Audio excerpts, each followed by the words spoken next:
taken by Eskom in arriving at those deals. So that's how it's looking on social media at this hour. So let's stay with issues to do with Eskom and tell you that Eskom results and governance at that power utility are in the spotlight today. The utility released its interim financial results earlier on today. Joining me now via the phone is Phami Natesan, who is CEO of the Institute of Directors in Southern Africa. Phami, thank you so much for joining me. So just your reaction to, I suppose let's start with the news of today, if any, your reaction there to the losses that have come from Eskom. I imagine that you will have been paying particular attention to it as a South African, but also as the Institute. Afternoon to us. Yes, for sure. I mean, it was big news for everybody today in this country, but also from a governance perspective. And it's really about, you know, the strategy of the organization and about the board's responsibility to ensure that the organization is sustainable by itself without reliance on bailouts, etc.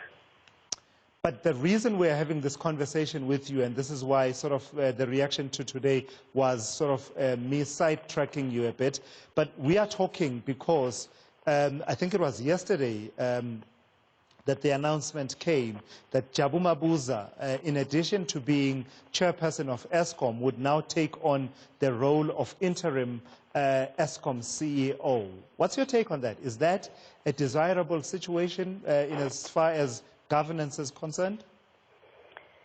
So from a governance perspective, the role of CEO and the role of chair are both very important but unique roles in the whole governance ecosystem. You know, the CEO oversees management and oversees that the company does what it needs to do operationally. And then the chairman oversees the board, which is there really to hold management to account. So obviously we'd want the lines of accountability between the CEO and the chair very clear, and this is the reason why separation of the role is really ideal. So I understand when organizations perhaps gets to a point where they feel like they don't have a choice and that's the only individual and they believe that that's what needs to happen as an interim measure in the best interest of the company.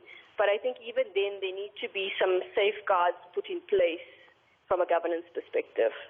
And we're talking here about a particularly fragile organization. And I mean, the failures of governance have been shown over and over again. Today we're talking about those losses of some 20 billion rand. What are some of the risks? Already, Jabu Mabuza was making it clear that I think the date that he mentioned is a date sometime in October. I can't recall the exact date. That, up to that date and no further. But are there potential pitfalls in that particular period, given the vulnerability of Eskom in as far as governance is concerned? I think the risks are really around role clarity and lines of accountability being blurred. You know, whether management will feel accountable to the board when the CEO is also the chairman of the board, and those kinds of things are obviously a risk from a governance perspective. And that's also where the role of a lead independent director becomes very important.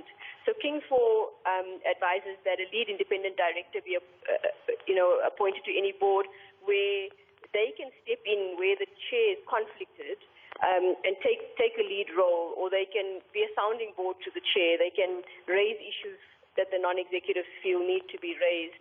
They're also responsible for the performance evaluation of the chair. So that role is really going to play a critical role in the next while. I think the other big risk is whether this is really a short-term interim measure or whether it gets extended again. Now, I was quite happy to hear Jabu Mabuza himself, as you mentioned, say that it will not be extended beyond October. It's very important that if we're going to blur these lines for an interim period because we feel we have to, that an end comes to it and a suitable CEO is found thereafter. But didn't you have a reading that says, Phami, that perhaps the fact that they've had to resort to this less than ideal arrangement where you have the chairperson and the CEO being one person, is that actually it's not so easy to get the right caliber person willing to actually serve in some of these institutions.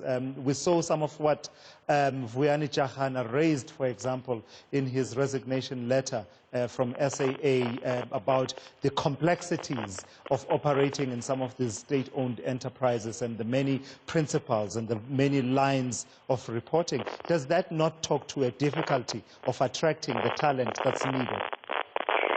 I think it definitely does. And if you look in the work that we've done in the public sector, specifically training and board evaluations that we've done, a common thread that's come through there is a lack of role clarity and people almost the system not allowing people to do what they need to do.